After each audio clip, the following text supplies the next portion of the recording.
Y en esta mañana vamos a hablar acerca de orando. ¿Usted escuchó cuando la hermana Marina nos dijo el tema de hoy? ¿Cuál es? Orando con confianza. Por favor, vamos a mirar Jeremías, el capítulo 29. Vamos a mirar el versículo 12 y 13. Y creo que Dios nos ha traído en esta mañana para que entendamos un poquitico más que no es orar por orar, y que hay algunos elementos que debemos tener en cuenta cuando oramos para que ocurran respuestas. Porque el propósito de la oración, ¿cuál es?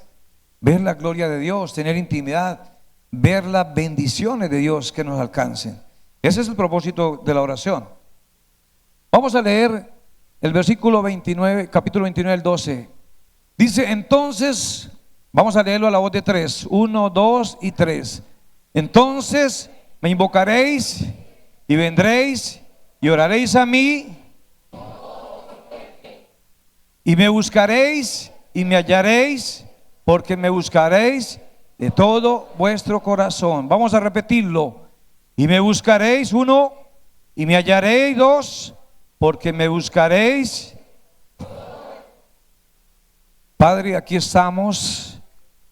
Hoy nos hablas acerca de que una de las formas de encontrarnos contigo es la oración, Señor. Y yo sé que hay muchas personas aquí que te han estado buscando y no te han encontrado.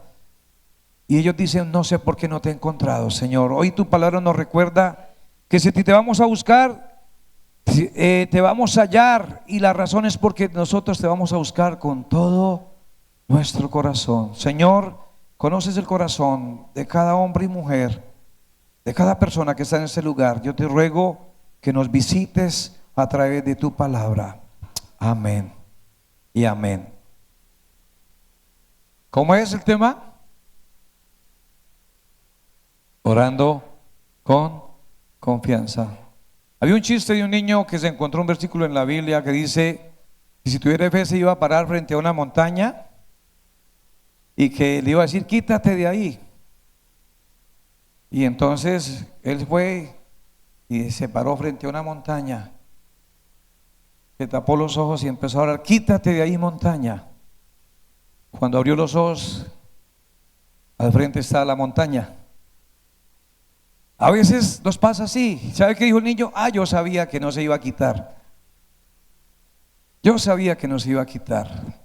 Y creo que Dios nos quiere dar una instrucción en esta mañana acerca de la forma que quizás estamos orando, en que necesitamos que realmente se abran los cielos. ¿Le gustaría que los cielos se abran? Hay muchos ejemplos en la Biblia de gente que me fascina cómo oraron y que son un desafío para mí, porque vi cómo oraron y encontraron una respuesta a Dios. Aquí está: me buscaréis y me hallaréis. Cuando yo leía este pasaje entendía que Dios se ha dado cuenta que nuestro corazón no está listo para hallarlo. Y por eso es que algunas veces oramos y oramos y no ocurre algo y no hay respuestas. Dios está interesado en que tu corazón y mi corazón esté preparado, esté en el 100% para poder traer respuestas. ¿Por qué? Porque la Biblia dice que el diablo anda como león rugiente buscando a quien devorar, y él no nos avisa. Dice que el ladrón cuando va a venir nos avisa: hey, pilas que mañana vengo. Entonces por eso Dios creó un recurso que se llama oración, y ese recurso es el que nos va a ayudar a que nuestra vida sea una vida victoriosa. Es el que nos va a ayudar a que nuestra vida sea una vida de intimidad con el Señor. Yo estoy luchando por eso, porque yo digo a veces al Señor: Señor,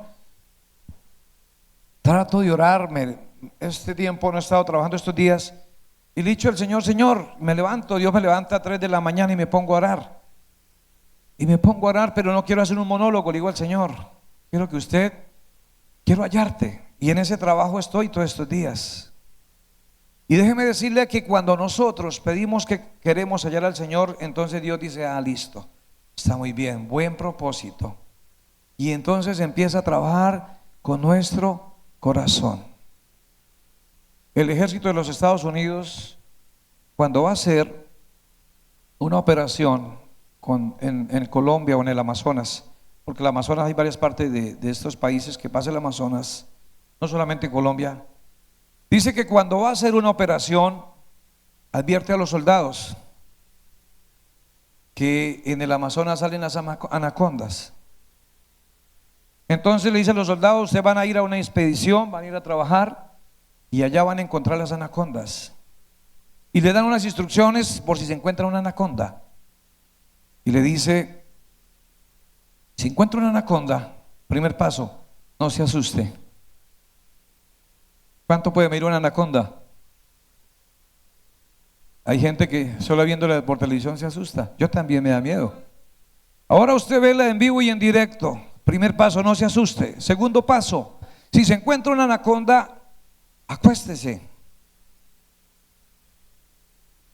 Acuéstese. Tercer paso, deje que se lo coma por los pies. Hasta ahí usted dice: wow, este instructor está loco, ¿cierto? Y yo cuando leí eso dije: uy, no, menos mal que no nací en Estados Unidos. Deje que se lo coma por los pies. Y cuando empieza a comérselo, dice: quédese en esta posición como yo estoy. Entonces la anaconda empieza a comérselo. Cuando la anaconda se lo va a comer, cuarto paso, después de dejar de comérselo, dice: tenga un cuchillo en la mano. Si usted es derecho, pues en la derecha. Si es izquierdo, en la izquierda.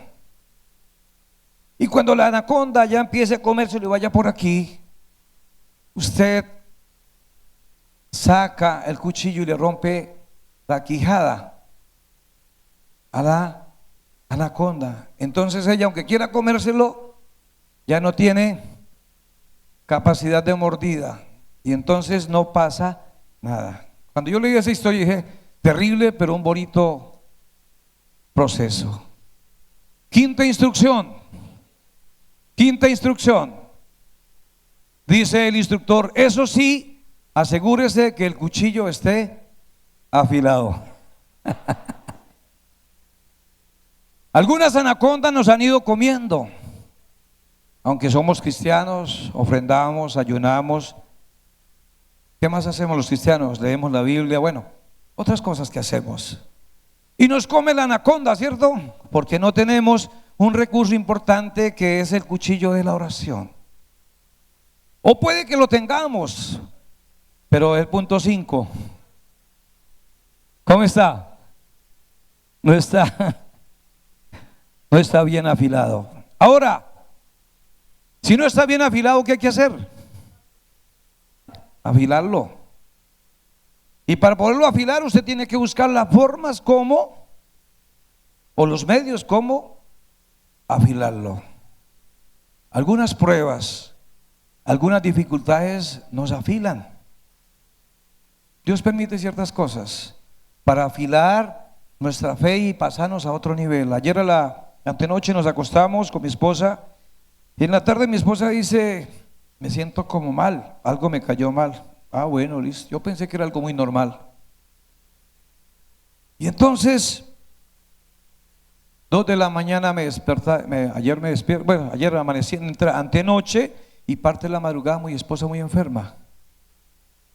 Y yo entonces dije: tengo el recurso, tengo el cuchillo, está afilado.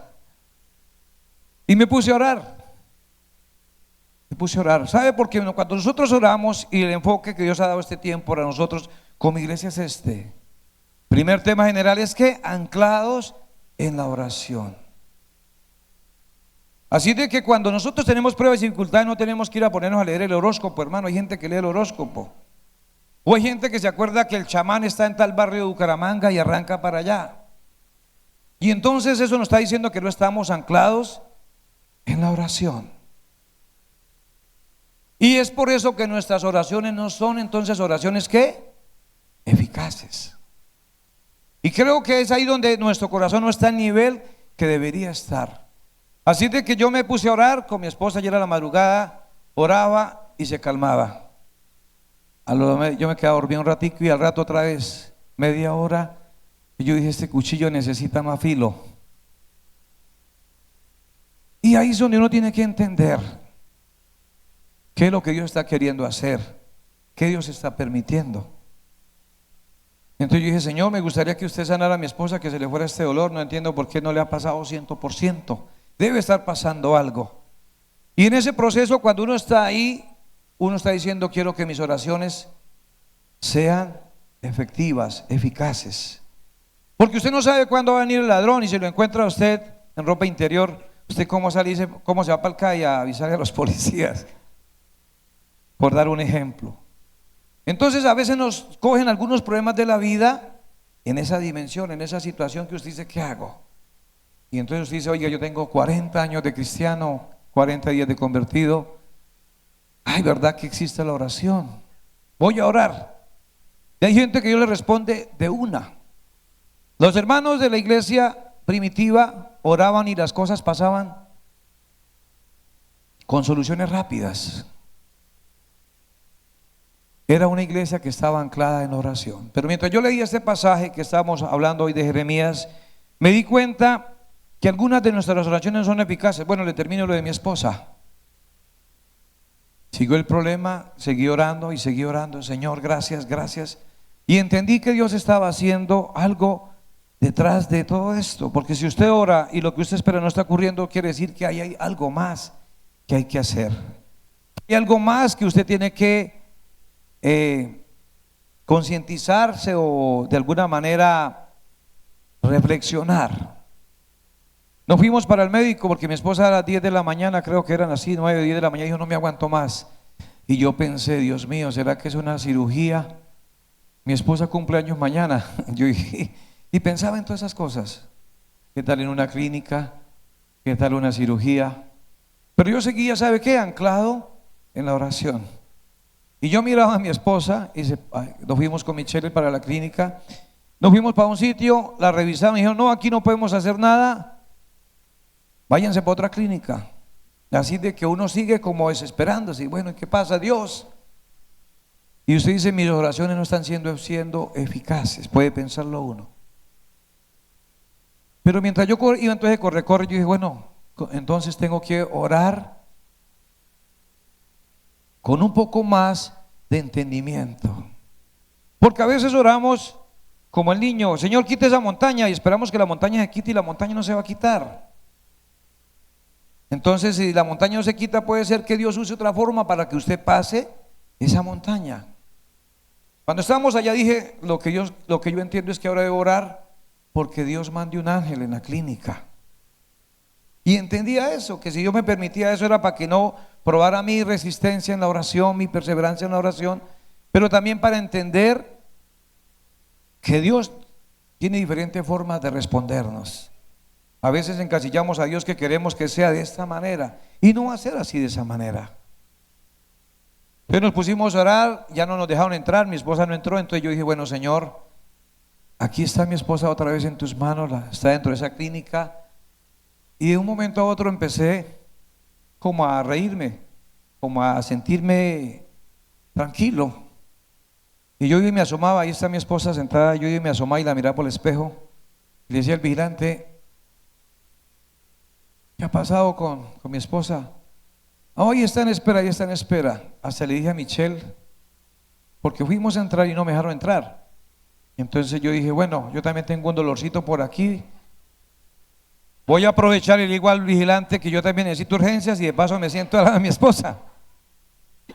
Y Michelle me dijo, papá, usted sí es. Y llegué a pensar que iba a solicitar una cita. Le dije, lástima que no le dije al hombre, no me lo hubiera presentado. Llegué a pensar. Pero sabe, en ese momento que estaba pensando en eso, Dios estaba pensando qué hacer. De repente salió un médico y me trajo tranquilidad. Se queda mirándome y le dije, Señor, tal vez me ha visto hablar con mi esposa porque mi esposa me pidió algo, no me acuerdo qué fue. Le llevé un suero, algo así fue. Y entonces el hombre se queda mirándome y esa sonrisa fue una respuesta a mis oraciones. Me dijo, no se preocupe, ya pasó lo más difícil, ahorita ya hay solución. Entonces yo volví a donde estaba Michelle y volví riéndome. Y Michelle me dice, papá, ¿de qué se ríe? Le dije, no, ahorita nos vamos con su mamá. Ahorita nos vamos para la casa. Me salió decir eso, pero entendí que cuando empecé a orar, Señor, usa, no sé qué vayas a usar allá adentro, entonces Dios empezó a hacer algo. Al ratico ya me asomé otra vez por la ventana, ya no vi a mi esposa, ya la vi que llevaban para allá, le puse unas inyecciones y Dios usó un ángel, porque a veces nos enseñaron que los médicos son malos. No, los médicos no son malos. Podemos tener muchísimos médicos cristianos y hay que orar por ellos para que Dios los bendiga. Imagínense si no hubieran doctores que hicieran cesáreas o que no hubieran odontólogos, cuántas infecciones. Y a veces como que tratamos de satanizar esas cosas, y no estoy diciendo que es que Dios no responda a oraciones, entiéndame por favor bien, sino que cuando Dios permite eso es porque Él tiene que hacer algo y lo quiere usar de esa manera a ese ángel, y ese ángel está aprendiendo allá algo también de hacer algo por nosotros. Amén. Bueno, quiero regalar entonces unos 4 punticos que debemos tener en cuenta para que nuestras oraciones sean eficaces. No sé si tenga. El propósito entonces de las oraciones, de todo lo que hemos dicho, ¿cuál es? El propósito es que traigamos una comunión, una comunicación, y que esa comunicación debe convertirse en una comunión con Dios. David, cuando oraba, se daba cuenta que era un pecador, y él decía: no me eches de tu presencia, ni quites de mí tu Santo Espíritu. O sea, esa comunicación nos lleva a que no sea solo una comunicación, sino una intimidad, una relación, dices, de sanear, de animar esas asperezas que a veces tenemos. Y David decía al Señor: no me eches de tu presencia, ni quites de mí tu Santo Espíritu. Era porque entendía que algunas veces había corrido el riesgo de quitar esas cosas. Entonces, un punto importante es ponernos en esa mentalidad de decir: me voy a comunicar con Dios. Ese es el propósito de la oración. Le voy a dar el punto. Nuestro propósito para hacer oraciones eficaces es que nuestra fe sea una fe genuina, sea una fe perseverante. Esos son los pasos que debemos tener en cuenta cuando vamos a orar, que nuestras oraciones deben ir acompañadas ¿de qué? De fe, de una fe ¿qué? Perseverante, de una fe perseverante. Dios le dijo al profeta que no iba a llover, pero cuando le dijo: vaya, escóndase porque no va a llover y lo van a matar por haber dicho que no va a llover. Así de que se fue y se escondió, y él todo eso lo hizo en fe. Y Dios le dijo: Señor, y si me voy a esconder, ¿dónde me escondo? ¿Se acuerdan por dónde lo mandó? A un arroyo. ¿Y qué pasó? En ese arroyo le traían comida, los cuervos, ¿cierto? Fue después de ese proceso de oración que él empezó a conocer un poco más a Dios, pero su fe siempre fue genuina. Y Dios le ha dicho que no iba a llover. De repente Dios le dice: ya pasaron los años que dije que no iba a llover, ahora vaya, preséntese y diga que va a llover. Le dijo: vaya, dígale que va a llover. Entonces le dice al siervo: va, asómese allá. Y este es el otro punto. Debemos tener fe, pero también debemos tener el segundo punto: perseverancia cuando oramos. El hombre fue y se asomó y le dijo: vaya, mire, que Dios me dijo que va a llover. Y manda al siervo, al criado, y el criado se asoma y dice: yo no veo nada. ¿Cuántas veces lo hizo ir? 7 veces. Y la última vez, el hombre, yo creo que el que iba decía: pero yo para qué voy si no está haciendo el sol, está haciendo un solazo de esos de 40 grados, no hay nubes. Entonces el profeta le dice: oiga, hermano, ya oré, vaya, mire otra vez, 7ª vez. Cuando él se presenta, dice: veo como una nube como la palma de una mano. Dijo: ya, vaya, dígale al hombre que va a llover, y dígale que vaya rápido porque se va a mojar.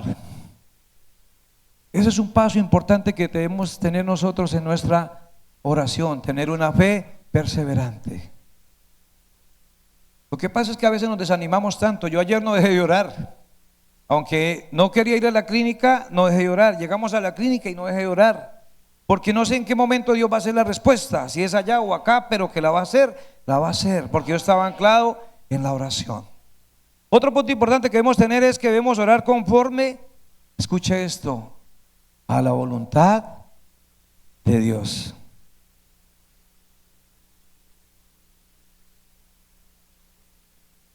Jonás no quería orar por Nínive, ¿cierto? No lo merecían, eran malos, crueles.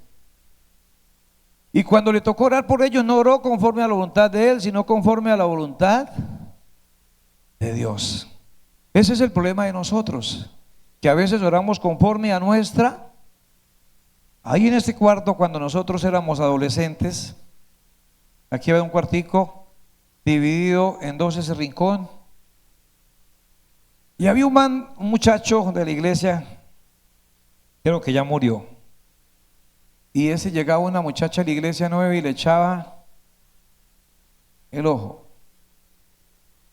Y nosotros ya lo tomábamos y ya lo conocíamos y le tomábamos el pelo. Bueno, yo era adolescente en vísperas de volverme ya el grupo juvenil. Y como nosotros nos quedamos aquí los sábados en esta plataforma durmiendo, por eso fue que algunos nos descarriamos, porque mientras la gente estaba descarriándose por allá, nosotros estábamos aquí con Henry y algunos adolescentes que hoy en día son pastores aquí, nos quedamos durmiendo los sábados. Nos íbamos a comer un cuarto de pollo o lo que nos alcanzara, una empanada, y luego nos veníamos aquí a trasnochar al pastor. De paso ahí me conseguí a mi esposa también.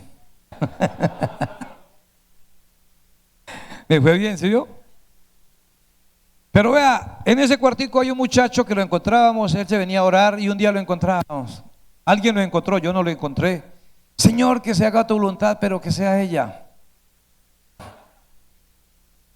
Señor, que se haga tu voluntad, pero que sea ella. Y lo encontró uno de los más caspas del grupo. Y nos contó a todos y nosotros empezamos a echar esas bromas. ¿Quiere que le diga una cosa? No se casó con ella. No se casó con ella. Porque a veces oramos que se haga la voluntad de nosotros, pero nos olvida que la voluntad de Dios es buena, agradable y perfecta. Entonces, el primer paso es orar con una fe sincera. El segundo paso, ¿cuál es? La fe, una oración perseverante. Tercer paso, oramos que se haga la voluntad de Dios. Ahora, cuando Dios diga algo que esté conforme a su voluntad, hay que hacer caso, hay que obedecer. Dios le dijo al profeta Elías: vaya, preséntese en Acab. Acab, ¿quién era? El esposo de Jezabel, era enemigo acérrimo. Y Dios le dice: ore para que llueva. ¿Qué le tocó hacer el profeta? Orar, aún en contra de que él sabía de que no le convendría orar, porque apenas orara, de pronto iba a tener más problemas. Y los tuvo.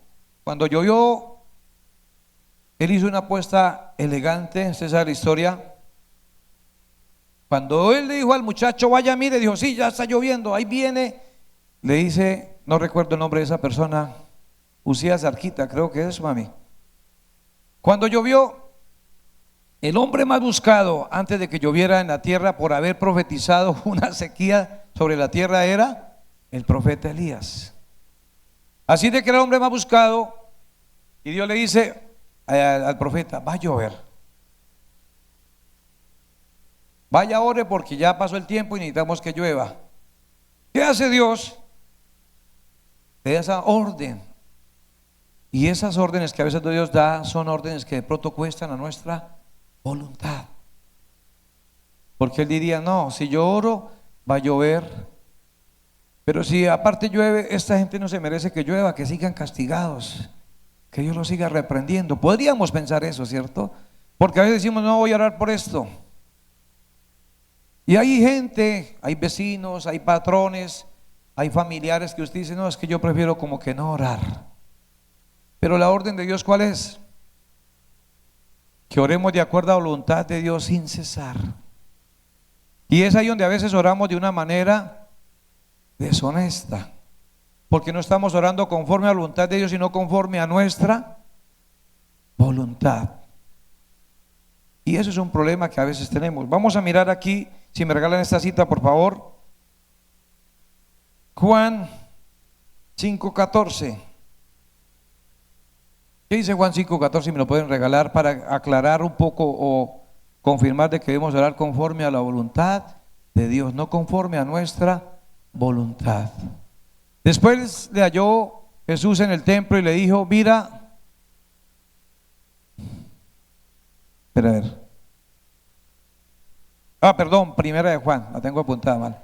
Primera de Juan, casi nada, ¿no? Primera de Juan 5:14. Colóqueme un 1 ahí al antico. Y esa es la confianza que tenemos en Él.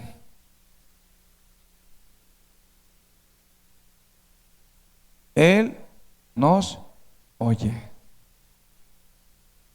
Cuando usted entiende eso, dice, bueno, debo pedirle a Dios si es la voluntad de casarme con esa señora, con ese muchacho, con esa muchacha. Si es la voluntad de que Dios compre ese carro, esa casa, esa cicla. Y es ahí donde entendemos que si pedimos conforme a la voluntad de Dios, ¿qué pasa?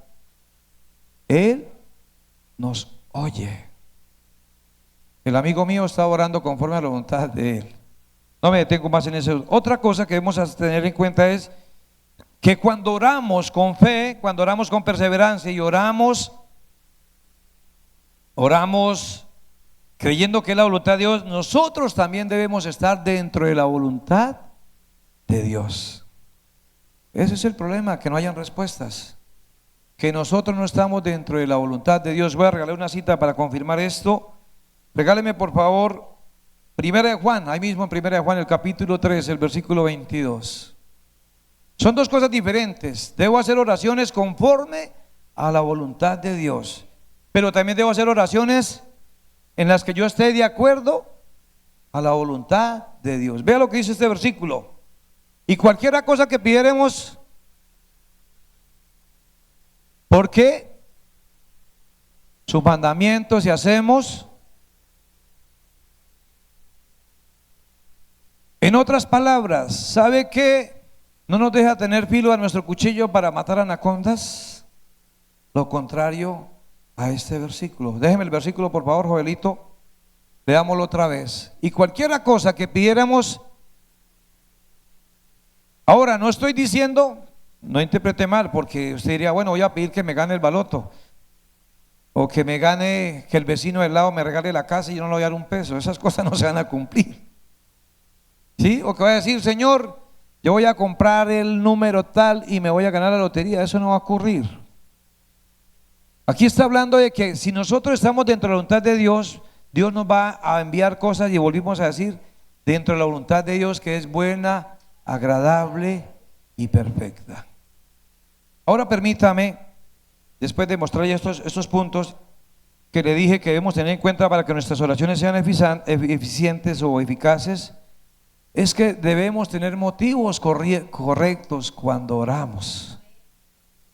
Yo no sé si usted tiene motivos correctos cuando ora, pero si usted no tiene motivos correctos, yo lo animo a que mire por qué Dios de pronto no está respondiendo. Ana, la de la Biblia, Ana, la de la Biblia, Ana, la de la Biblia, quería tener un hijo.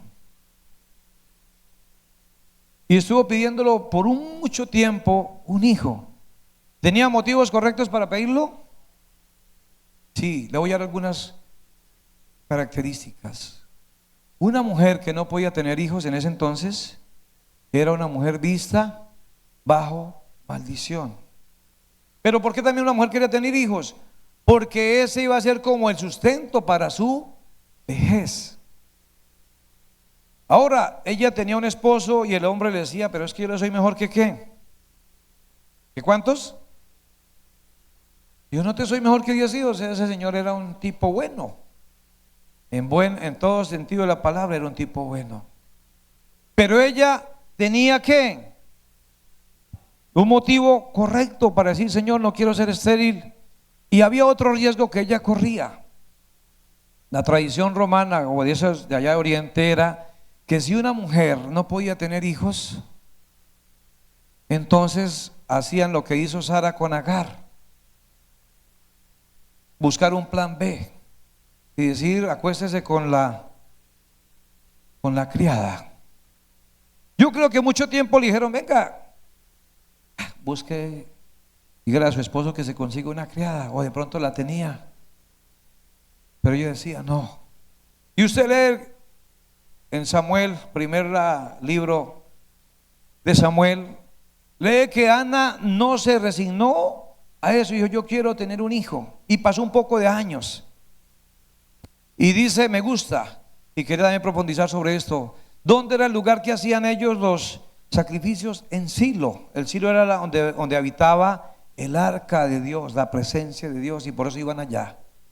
Y sabe, tuvo al hijo, y el esposo le dijo, bueno mami, hicieron la tarea, se embarazó la señora, y a la vuelta de un año ya ella estaba otra vez para ir con un niño de 3 meses probablemente, a ir a presentarse. Y ella le dice, no, yo hice un arreglo con Dios. Y empieza a decir cuáles eran las razones o los motivos que ella tenía correctos para pedirle un hijo a Dios. No era para decirle a Penina, mire que Dios sí responde. Y usted lee el capítulo 2 del primer libro de Samuel y muestra la forma, y ahí nos daría un testimonio de las oraciones eficaces. Toda esa afrenta, todo ese dolor, toda esa angustia que ella vivió de decir voy a morir sin hijos, ella lo cambia por un cántico, y dice cántico de Ana, capítulo 2 del del primer libro de Samuel. Pero me llama la atención que cuando ella tuvo eso y ya el niño lo destetó, ya estuvo grandecito, se lo llevó al sacerdote que había pensado que estaba ebria. Y ella le dice, ¿se acuerda de mí? Creo que el sacerdote puede haber quedado mirándole a tantas señoras que vienen aquí. Y dice, por este niño era que yo oraba. Y dice, no solamente oraba, lo prometí al Señor, lo dediqué al Señor. Tenía motivos correctos. Yo he visto gente que Dios le da un carro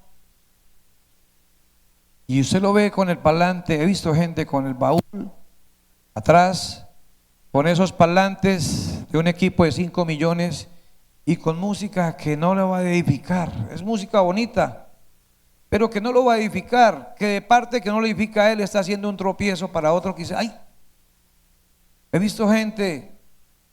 Nosotros íbamos a un grupo familiar cuando con mi esposa éramos líderes de un grupo familiar, y había alguien que Dios le regaló una casa. Cuando fuimos la casa no era nada, pero el hermano tenía un corazón grande para que hiciéramos eso. ¿Y sabe qué pasó? Cuando Dios le permitió tener la casa casi de 3 pisos, cerró la puerta al grupo familiar.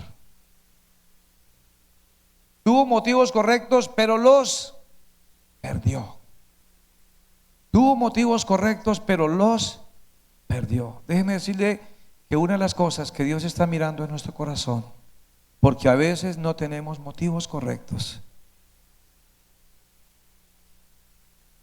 Y yo he estado reflexionando estos días sobre este versículo. Bastantes veces lo he estudiado y me lo como, vuelvo y lo repito, vuelvo y lo miro y digo, Señor, muéstrame qué es lo que está pasando, por qué.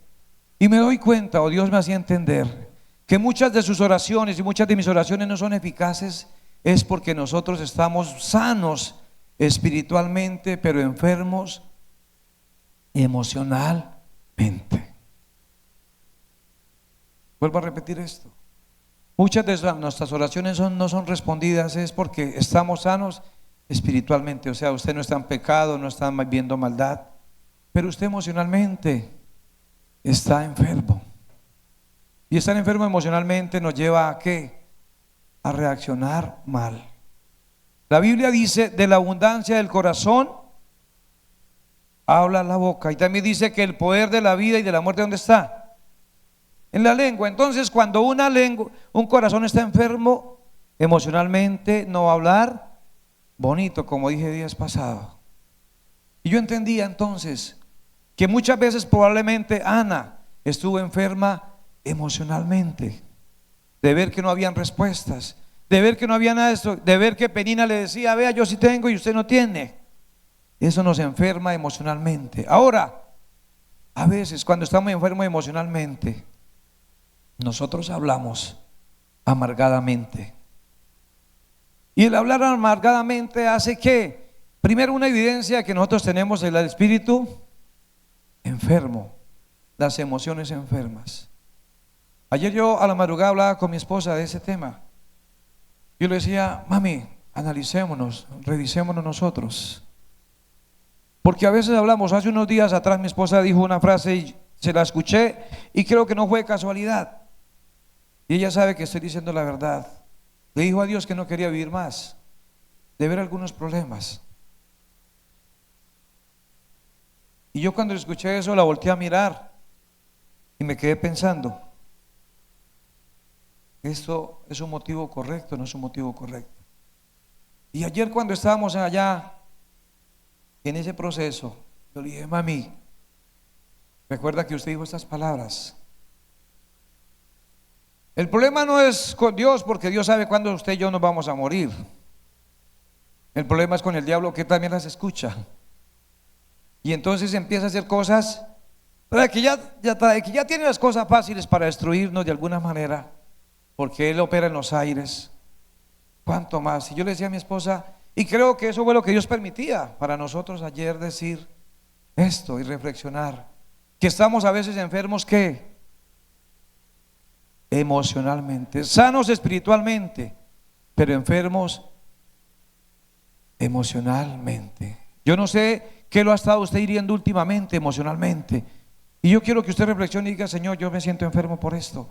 Yo pienso que Ana tuvo que sanarse algunas veces emocionalmente y decir, y usted lee, es que no hay tiempo, pero usted lee el capítulo 2 y se da cuenta de que ella tenía muchos temores, muchas rabias contra mucha gente. Inclusive tuvo que hacerse enojado cuando el obispo o el sacerdote le dijo, señora, no venga al templo borracha. Y ella le dijo, no, soy una mujer atribulada, no me interprete mal. Entonces yo creo que el diablo lo que ha hecho con nosotros es enfermarnos emocionalmente para que hablemos mal. Y al hablar mal nos hemos hecho presos por los dichos de nuestra boca. Y entonces Dios no puede hacer mucho por nosotros hasta que nosotros no entremos en el proceso de sanidad. Y mientras yo estudiaba esto, yo decía, Señor, ¿cómo se come esto? Me buscaréis y me hallaréis. Y dice, porque me buscaréis con todo vuestro corazón. Entonces entendí que Dios estaba mirando el corazón suyo y el mío para decir, hijo, tienes esto todavía. Eres inseguro, eres inestable, eres resentido, eres amargado, más perdonado. Y ya voy a terminar con esto, pero cuando yo estudiaba esto, Dios me llevaba al Salmo 50. Y mira lo que dice el Salmo 50. Samuel, si quieres, se acerca el... Mira lo que dice el Salmo 50. Porque de pronto dice, bueno, yo no estoy enfermo espiritualmente, estoy enfermo solamente emocional. Pero sabe, el Salmo 50 nos muestra a una persona enferma espiritual y emocionalmente. Mira lo que dice el Salmo 50.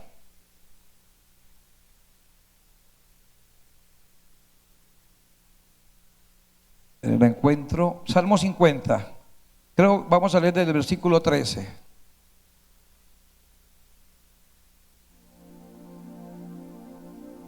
Mira lo que dice el Salmo 50.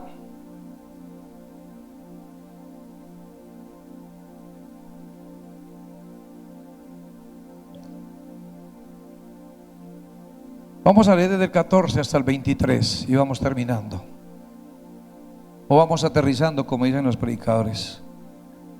Dice, sacrifica a Dios alabanza y paga tus votos altísimos. Ahora, esto que vamos a leer es una aclaración a lo que he venido diciéndoles ahorita en los últimos 3 minutos. Ana hizo un voto con Dios del hijo, ¿lo pagó?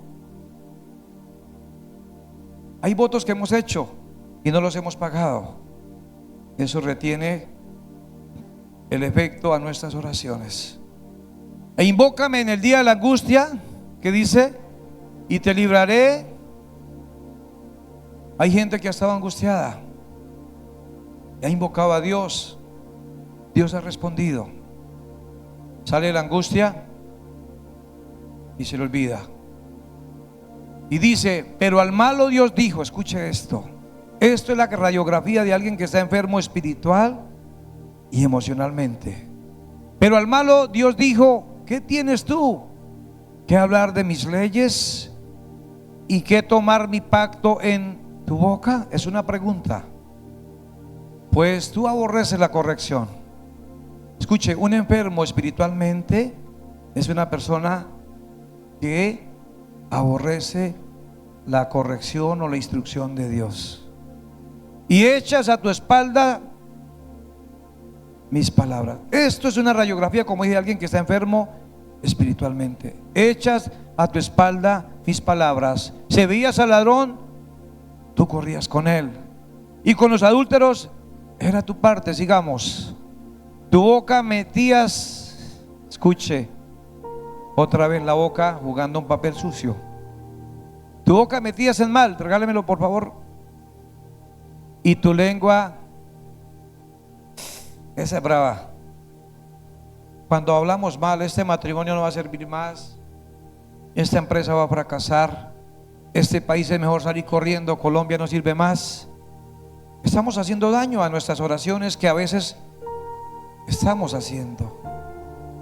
Este hijo no va a cambiar, este hombre o esta mujer no va a cambiar, esa enfermedad no se va a sanar, no se va a curar. Entonces dice, usamos mal la lengua. Dice: tomabas asiento y hablabas contra tu hermano, contra el hijo de tu madre, ponías infamia. Sigamos. Esas cosas hiciste. Paremos ahí. Cuando hacemos esas cosas, estamos de alguna manera deteniendo la bendición de Dios. Y Dios se calla por amor a nosotros y por su misericordia. Sin embargo, no responde.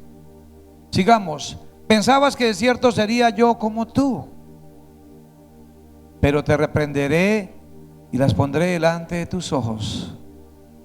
Entended ahora esto, los que os olvidáis de Dios. Escuche, voy a hacer algo importante aquí. Dice: entended ahora. ¿Cuándo hay que entender? Mañana. Ahora, o sea, es urgente lo que debemos que hacer. Entended ahora esto, los que olvidáis de Dios, no sea que os despedace y no haya quien os libre. Versículo siguiente: el que sacrifica alabanza, escuche esto, el que sacrifica alabanza me honrará. ¿Qué hizo Ana?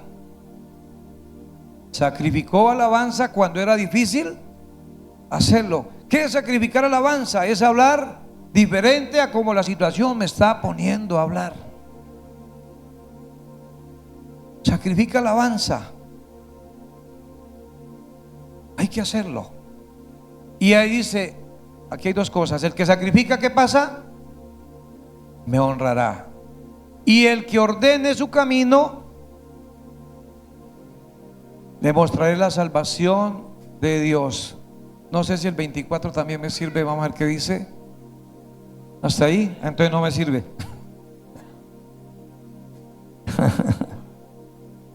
Escuche, la orden de Dios es que ordenemos el camino.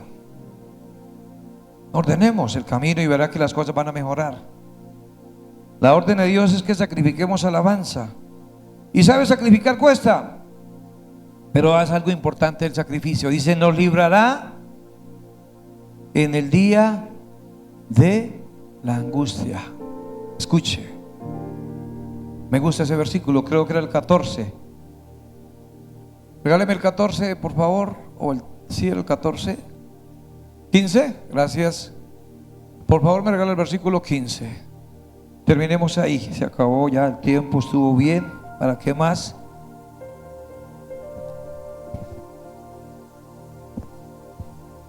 Dice: e invócame en el día de la angustia.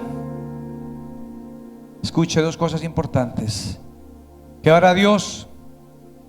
¿Qué hará Dios si lo invocamos en la angustia? Nos librará. Y tú me honrarás. Yo sé que hay gente como yo que a veces no hemos sido capaces de honrar.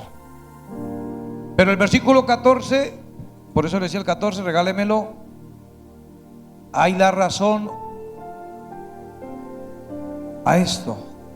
Sacrifica a Dios alabanza al Altísimo. Yo no sé si en lo que hemos hablado usted dice: yo me siento identificado con algo de eso. Yo necesito que Dios me ayude. Necesito tener el cuchillo por si me encuentro una anaconda.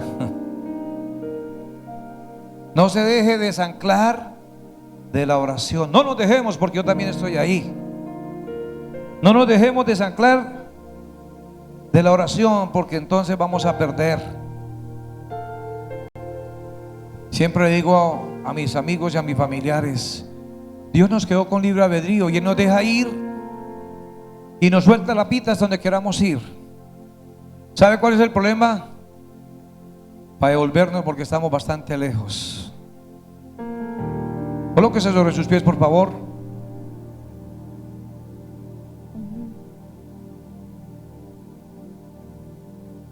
Se me olvidó algo que tenía que hacer.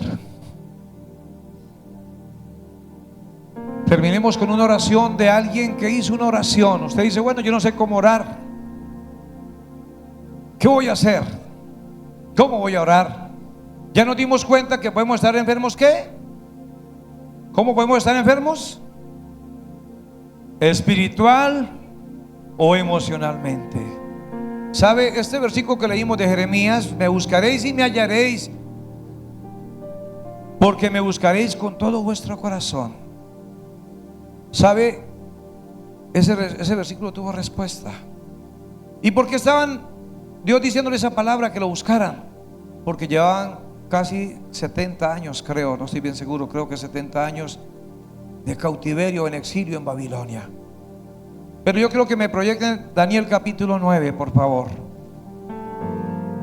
Y vamos a hacer esta oración. Se me ha olvidado, pero tengo que hacerla. Usted que dice: yo no sé cómo orar, regáleme capítulo 9 de Daniel.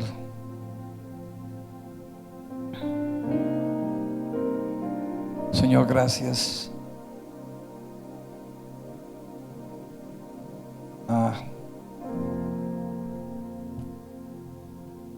Gracias por colocármelo ahí, pero voy a mirar algo que había marcado en mi Biblia.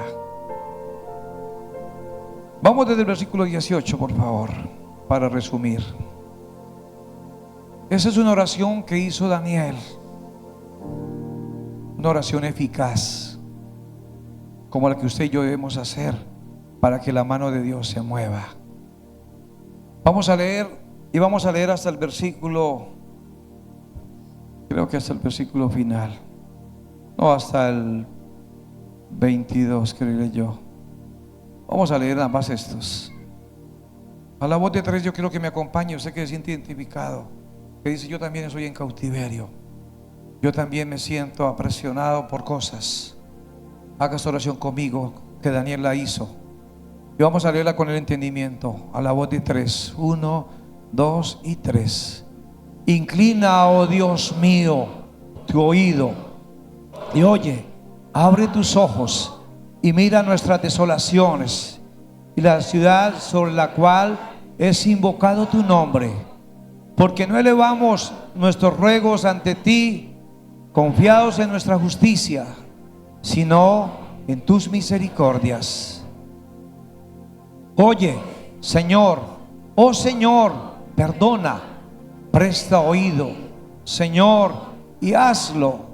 No tardes, por amor de ti mismo, Dios mío, porque tu nombre es invocado sobre tu ciudad y sobre tu pueblo.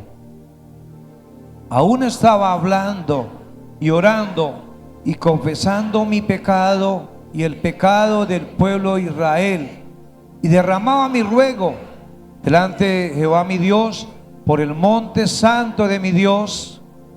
Aún estaba hablando en oración cuando el varón Gabriel, a quien había visto en la visión al principio, volando con presteza, vino a mí como a la hora del sacrificio de la tarde, y me hizo entender y habló conmigo diciendo: Daniel, ahora he salido para darte sabiduría y entendimiento.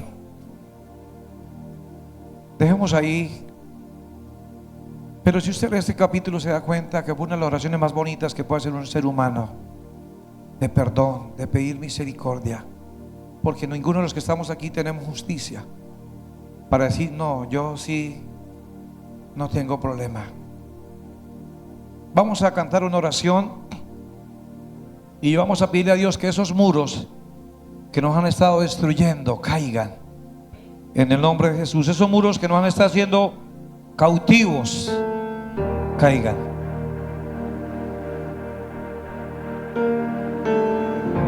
Padre, en esta mañana gracias por tu palabra.